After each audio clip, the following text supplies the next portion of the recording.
Hello दोस्तों, नमस्कार। स्वागत है आपका हमारे चैनल कंपटीशन क्लासेस विद एके पर। आज हम लेकर आए हैं आपके लिए जीके और जीएस के 150 प्रश्न, जिसमें ये पहला भाग है। और जीएस जीके के क्वेश्चन जो होंगे जो सामाजिक एवं ग्रामीण परिवेश से रिलेटेड होंगे। तो ये 3 वीडियो में हम 150 प्रश्न करेंगे। तो चलिए शुरू करते हैं। प्रश्न संख्या 1 से और 50 तक इसमें करेंगे। तो अभी तक अगर आपने हमारे चैनल को सब्सक्राइब नहीं किया है तो प्लीज़ सब्सक्राइब कर लीजिएगा, और अगर वीडियो अच्छा लगे तो इसे लाइक और शेयर करिएगा। बहुत ही महत्वपूर्ण प्रश्न होंगे जो ग्रामीण और सामाजिक परिवेश जो भारत का है उससे रिलेटेड होंगे, एग्रीकल्चर से रिलेटेड होंगे। तो शुरू करते हैं। राष्ट्रीय सरसों अनुसंधान केंद्र ये राजस्थान में स्थित है। और कहाँ राजस्थान में स्थित है? भरतपुर में। तो सी विकल्प सही हो जाएगा। National mustard research centre. Operation flood. Operation flood जो है इसको हम श्वेत क्रांति भी कहते हैं। ये दुग्ध उत्पादन से संबंधित था। और ये 1970 में किसने शुरू किया था? ये शुरू किया था नेशनल डेयरी डेवलपमेंट बोर्ड। तो ये हो जाएगा सी। उसके अध्यक्ष थे डॉक्टर वर्गीस कुरियन, जिनके लिए सफ़ेद क्रांति का जनक कहा जाता है। वाइट रेवोल्यूशन के जनक हमारे देश में किसे कहा जाता है?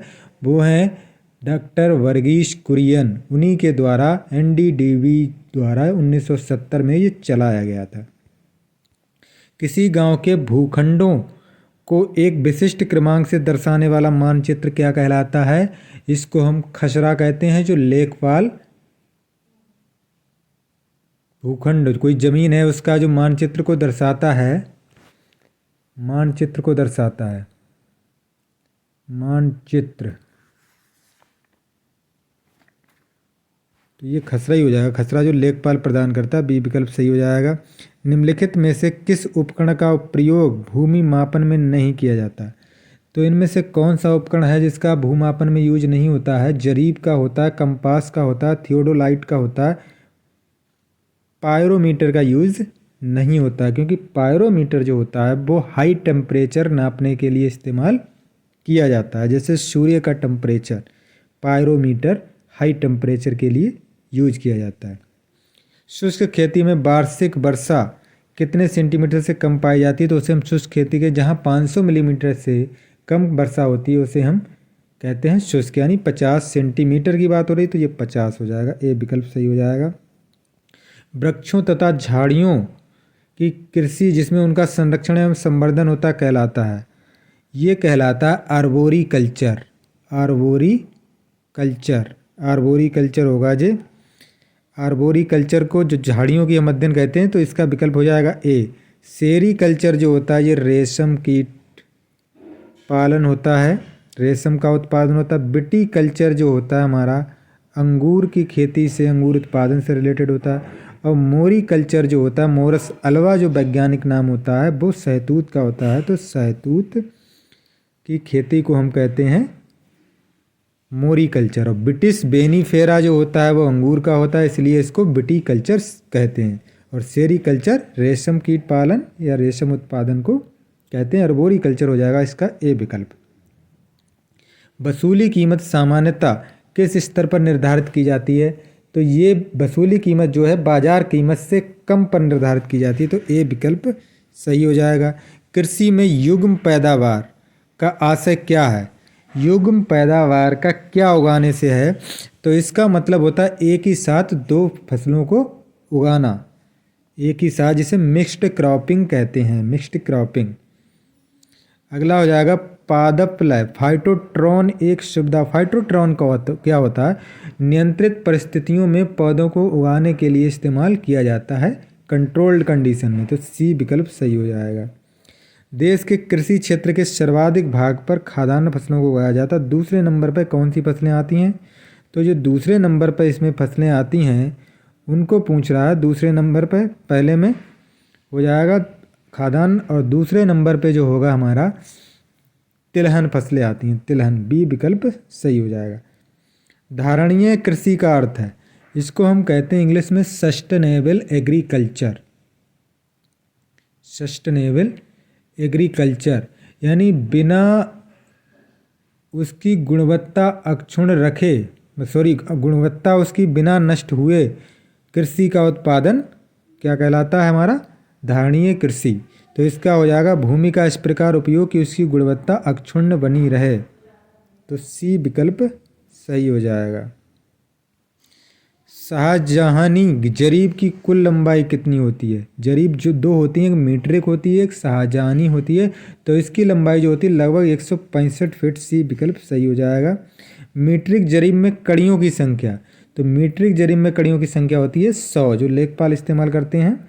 देश का सबसे बड़ा गन्ना उत्पादक राज्य हमारा उत्तर प्रदेश। ए विकल्प सही हो जाएगा। भारत अपनी दलहन खपत का, जो भी दलहन करता है उसे खाता है तो उतना कितना % उसे अपने आप उत्पादन करता है, बाकी विदेश से इम्पोर्ट करता है। तो ये लगभग 50-55% कर लेता है। तो बी विकल्प सही हो जाएगा। किस राज्य की कृषि नीति में कृषि को उद्योग का दर्जा दिया गया? तो कृषि को उद्योग का दर्जा देने वाला राज्य जो है ये महाराष्ट्र है। ये विकल्प सही हो जाएगा। यूपी ने भी प्रयास किया लेकिन अभी वो पूरी तरह से लागू नहीं हुआ। गोकुल ग्राम योजना निम्नलिखित में से किस राज्य से संबंधित है? ये गुजरात से संबंधित है। तो इसका हो जाएगा सी। अगला है भारत में सार्वजनिक वितरण प्रणाली यानी पीडीएस पब्लिक डिस्ट्रीब्यूशन सिस्टम की शुरुआत कौन से ईयर में हुई थी? तो ये हुई थी 1950 में। सी विकल्प यानी संविधान लागू हुआ उसी समय शुरू हो गई। सी विकल्प सही हो जाएगा। किस व्यवस्था में भूमि पर ग्राम समुदाय संयुक्त स्वामित्व होता था? तो ये व्यवस्था थी हमारी महालवाड़ी व्यवस्था। बी विकल्प सही हो जाएगा। भारत के किस क्षेत्र में दूध की उपलब्धता सबसे कम है? उत्तर भारत में तो ठीक ठाक है, लेकिन इनमें से सबसे कम होगी पूर्वोत्तर भारत में। बी, जहां असम, अरुणाचल प्रदेश, सिक्किम, ये जो राज्य है पूर्वोत्तर राज्य के, वहाँ पे दूध की उपलब्धता बहुत कम है। अगला है हमारा सूची 1 को सूची 2 से सम्मिलित कीजिए। 2 सूचियाँ हैं हमारी। पहली है परियोजना और दूसरी में क्या है हमारा दे रखा? दूसरी में उसका उद्देश्य। तो जैसे हमारा जो स्वजल धारा योजना है, स्वजल धारा योजना का उद्देश्य है ग्रामीण जलापूर्ति। तो इसका हो जाएगा 2। उसके बाद हरियाली योजना जो है, हरियाली योजना का उद्देश्य है हमारा वाटर शेड प्रबंध। हरियाली योजना का है वाटर शेड प्रबंध, वाटर शेड मैनेजमेंट जो होता है। तो ये हो जाएगा 3। स्वर्ण जयंती ग्राम स्वरोजगार योजना, तो स्वर्ण जयंती ग्राम स्वरोजगार योजना है, इसका ग्रामीण स्वरोजगार से हो जाएगा। 4 हो जाएगा। अब बचा पहला, तो प्रधानमंत्री ग्राम सड़क योजना ग्रामीण संपर्क से हो जाएगा। तो इसका हो जाएगा 2, 3, 4, 1। 2, 3, 4, 1। डी विकल्प से हो जाएगा 2, 3, 4, 1। उत्तर भारत का मानचेस्टर किसे कहा जाता है? उत्तर भारत का मानचेस्टर कानपुर यूपी का जो शहर है उसे उत्तर भारत का मानचेस्टर कहा जाता है। उत्तराखंड राज्य बनने से पूर्व उत्तर प्रदेश राज्य का आकार किस प्रकार का था? तो ये एक सिंह के, शेर के समान था। तो सिंहवत हो जाएगा। बी विकल्प सही हो जाएगा। अगला, उत्तराखंड के गठन से पूर्व उत्तर प्रदेश राज्य का सर्वोच्च शिखर कौन सा था? अब तो उत्तर प्रदेश में शिखर बचे ही नहीं है, लेकिन जब ये अलग नहीं हुआ था तो नंदा देवी था। डी विकल्प सही हो जाएगा। अब दिल्ली के आसपास हैं पहाड़, राजस्थान में हैं। शिवालिक पर्वत श्रेणी किस क्षेत्र में स्थित है? शिवालिक पर्वत श्रेणी जो है ये हिमालय के दक्षिण में निम्न भागों में स्थित है। हिमालय के दक्षिण वाले भागों में स्थित है। तो ए विकल्प सही हो जाएगा। शिवालिक पर्वतमाला को हरिद्वार के निकट किस नाम से जाना जाता है? तो हरिद्वार में इसे नाहन कहा जाता है। बी विकल्प सही हो जाएगा। प्रधानमंत्री आदर्श ग्राम योजना के अंतर्गत चयनित गांव को विकास कार्यों के लिए कितनी अतिरिक्त धनराशि दी जाती है? पहले ये इसकी मात्रा थी 10 लाख, लेकिन अब ये 20 लाख दी जाती है, जिसमें 5 लाख अगर प्रदेश अगर संयोजन करे तो 5 लाख और अतिरिक्त राशि दी जा सकती है। तो ये डी विकल्प इसका कुल मिलाकर सही हो जाएगा। भूमि सुधार के विषय किस सूची के संबंधित आते हैं? भूमि सुधार का जो विषय हमारे संविधान में 3 अनुसूचियां हैं, संघ सूची, राज्य सूची और संवर्ती सूची। संघ सूची पर केंद्र सरकार कानून बनाती है, संवर्ती पर दोनों बना सकते हैं, और राज्य पर राज्य और राज्य बना सकता है, लेकिन लोक हित में अगर कभी कभी केंद्र बना सकता है राज्य सूची पर भी, तो केंद्र की डोमिनेंसी है। तो भूमि सुधार जो है वो राज्य सूची का विषय है, सी विकल्प सही हो जाएगा। कुफरी किस फसल की किस्म है? कुफरी देवा, कुफरी बादशाह, कुफरी ललमा, कुफरी सीतमान, ये सारी सब किसकी प्रजातियां किस्में हैं? ये आलू की हैं। तो ए विकल्प सही हो जाएगा। कुफरी एक जगह का नाम है, वहाँ से ये वैरायटियाँ निकलती हैं, तो उनमें सब में कुफरी नाम लगा रहता है, तो ये विकल्प सही हो जाएगा। प्रधानमंत्री ग्रामोदय योजना में सम्मिलित नहीं है। प्रधानमंत्री ग्रामोदय योजना में क्या सम्मिलित नहीं है? जो लघु उद्योग है वो सम्मिलित नहीं है, बाकी ये तीनों सम्मिलित है। डी विकल्प सही हो जाएगा 30 का। रोजमर्रा के इस्तेमाल में लाई जाने वाली निम्नलिखित में से कौन से पौधे का फल भाग है? यानी जो 4 चीज़ें दे रखी हैं, इसमें कौन सा फल है? तो सदाबहार फूल होता है, सदाबहार नहीं होता, खस तो जो होता है सीड होता है, सौंफ होता है फल। ये विकल्प सही हो जाएगा। शीर्ष केसर उत्पादक जम्मू कश्मीर में फेमस है, बी विकल्प सही हो जाएगा। केरल निम्नलिखित में से कौन सा कथन स्वजल धारा योजना के लिए सत्य है? तो स्वजल धारा योजना जो थी ये एक केंद्र सरकार एवं स्थानीय समुदाय के स्वामित्व में है, डी विकल्प सही हो जाएगा। सामूहिक कृषि का प्रचलन सर्वप्रथम किस देश ने शुरू किया था? दुनिया की बात हो रही है, तो ये पूर्व सोवियत संघ, जो पहले यूएसए था, सॉरी जो रूस है अब, तो पूर्वी सोवियत संघ जो हिस्सा था उसका, उसने किया था, सी विकल्प सही हो जाएगा। धूसर क्रांति यानी ब्राउन रेवोल्यूशन, ब्राउन रेवोल्यूशन किससे संबंधित है? ये हमारी उर्वरक से संबंधित है, उर्वरक, सी विकल्प सही हो जाएगा। अगला विश्व खाद्य दिवस, विश्व खाद्य दिवस जो मनाया जाता है 16 अक्टूबर को, क्योंकि फूड एंड एग्रीकल्चर ऑर्गेनाइजेशन की स्थापना भी 1945 में इसी डेट में हुई थी, तो ए विकल्प सही हो जाएगा। बीएम ब्याज समिति, बीएम ब्याज समिति का संबंध है कृषि एवं ग्रामीण शाख विस्तार, शाख का मतलब जो लोन वगैरह देते हैं उससे संबंधित है ये। समोच्च कृषि, समोच्च कृषि पहाड़ी एरिया में होती है, तो ये हो जाएगा अपरदन प्रभावित पहाड़ी क्षेत्र में, डी विकल्प सही हो जाएगा। लाक्षित सार्वजनिक वितरण प्रणाली में गरीबी रेखा से नीचे का मानक क्या है? ये मानक भारत में बदलते रहते हैं और हमेशा इसका सब ने अपने अपने अलग अलग मानक निकाले हैं, जितनी भी रिपोर्टें आई सबका अलग अलग है। जिनकी वार्षिक आय 15,000 से कम है तो वो ये माना जाता है गरीब, ये विकल्प सही हो जाएगा।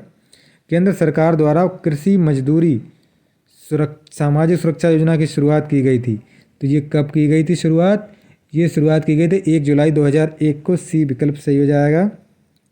अधिक उपज प्रजाति high yielding variety programme, HYV बोलते हैं इसको, HYV प्रोग्राम जो था ये कब स्टार्ट हुआ?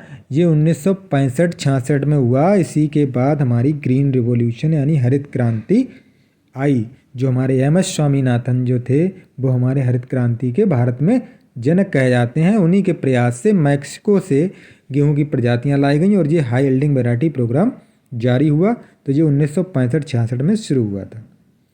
राष्ट्रीय कृषि अनुसंधान परियोजना की स्थापना कब की गई? तो ये की गई थी हमारी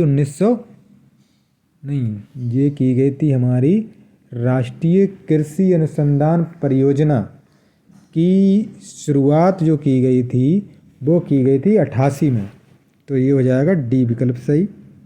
अगला है नाबार्ड एक शीर्ष वित्तीय संस्था है। नाबार्ड जो है NAVARD मतलब national bank for agriculture, sorry national, NA से नेशनल है, bank for agriculture and rural development इसका पूरा नाम है। तो नाम से यहाँ आपको पता चल जाएगा कि इस जो बनी है वित्तीय संस्था बनी है किसके लिए बनी है? ये बनी है हमारी कृषि एवं ग्रामीण क्षेत्रों के विकास हेतु, उसके नाम से ही पता चल जाएगा, सी विकल्प सही हो जाएगा। सघन कृषि क्षेत्र कार्यक्रम कब शुरू हुआ? यानी intensive agriculture programme, intensive agriculture area programme, तो ये हुआ था हमारी, इसकी शुरुआत जो हुई थी ये 1963 में हुई थी, ए विकल्प सही हो जाएगा। अगला है केंद्रीय धान संस्थान कटक उड़ीसा में है कि वैज्ञानिकों द्वारा प्रथम अत्युत्तम धान का नामकरण हुआ। कौन सा धान था, उसका नामकरण क्या था? ये लूनीश्री है, डी विकल्प सही हो जाएगा। अगला है केंद्रीय आलू अनुसंधान सेंट्रल पोटैटो रिसर्च इंस्टीट्यूट जो है शिमला में है, कुफरी, ये विकल्प थोड़े ट्रिकी दे रखे हैं, यानी प्रदेश हिमाचल प्रदेश में है और हिमाचल प्रदेश के शिमला में कुफरी नामक जगह पास में है, शिमला के वहाँ पे है। तो ये वैसे तो ये सभी सही हैं, लेकिन अगर सही ट्रिकी क्वेश्चन है ये, इसका उत्तर हो जाएगा सी, कुफरी जगह है वहीं पे स्थित है तो हिमाचल प्रदेश में ही, तो सी विकल्प इसका सही हो जाएगा। अंग्रेजों द्वारा सर्वप्रथम कहवा का मतलब कॉफ़ी जो होती है, उसके बागान कहाँ लगाए गए, तो चिकमंगलूर जनपद में लगाए गए थे। ए विकल्प सही हो जाएगा। पूंजीवादी खेती कहाँ के देशों में मतलब लागू है। पूंजीवादी खेती का मतलब ये होता है कि बड़े बड़े जो पूंजीपति होते हैं, किसान उन्हें अपनी ज़मीन दे देते हैं और उसके बदले में वो खेती सब वही पूंजीपति करते हैं, उसके बदले में जो भी वो अपना तय करते हैं वो लेते हैं। तो ब्रिटेन और संयुक्त राज्य अमेरिका में इस तरह की खेती होती है, तो बी विकल्प सही हो जाएगा। बाढ़ प्रभावित क्षेत्रों में किस प्रकार की खेती होगी। जहाँ पे बाढ़ आती होगी वहाँ पे होती है दियारा खेती। दियारा कल्टीवेशन बहुत ही फेमस है। पानी वाले क्षेत्रों में जहाँ हमेशा पानी भरा रहता है वहाँ पे दियारा कल्टीवेशन होती है। कृषि लागत एवं मूल्य आयोग, कृषि लागत एवं मूल्य आयोग की स्थापना, कृषि लागत एवं मूल्य आयोग की स्थापना जो हुई थी ये कब हुई थी। इसको बोलते हैं CACP, central agriculture commission and price, central agriculture commission price, CACP। इसका काम क्या होता है, जो मिनिमम सपोर्ट प्राइस होता है, जो MSP होता है, MSP जो बोलते हैं, जिसके लिए बोलते हैं न्यूनतम समर्थन मूल्य, तो न्यूनतम समर्थन मूल्य इसी के द्वारा जारी किया जाता है, CACP द्वारा। किसी गेहूँ धान जो भी हैं खाद्यान्न, उनकी जो MSP जितने फसलों की सरकार जारी करती है तो वो CACP द्वारा ही जारी की जाती है और इसकी स्थापना जो हुई थी वो 1965 में हुई थी। ए विकल्प सही हो जाएगा।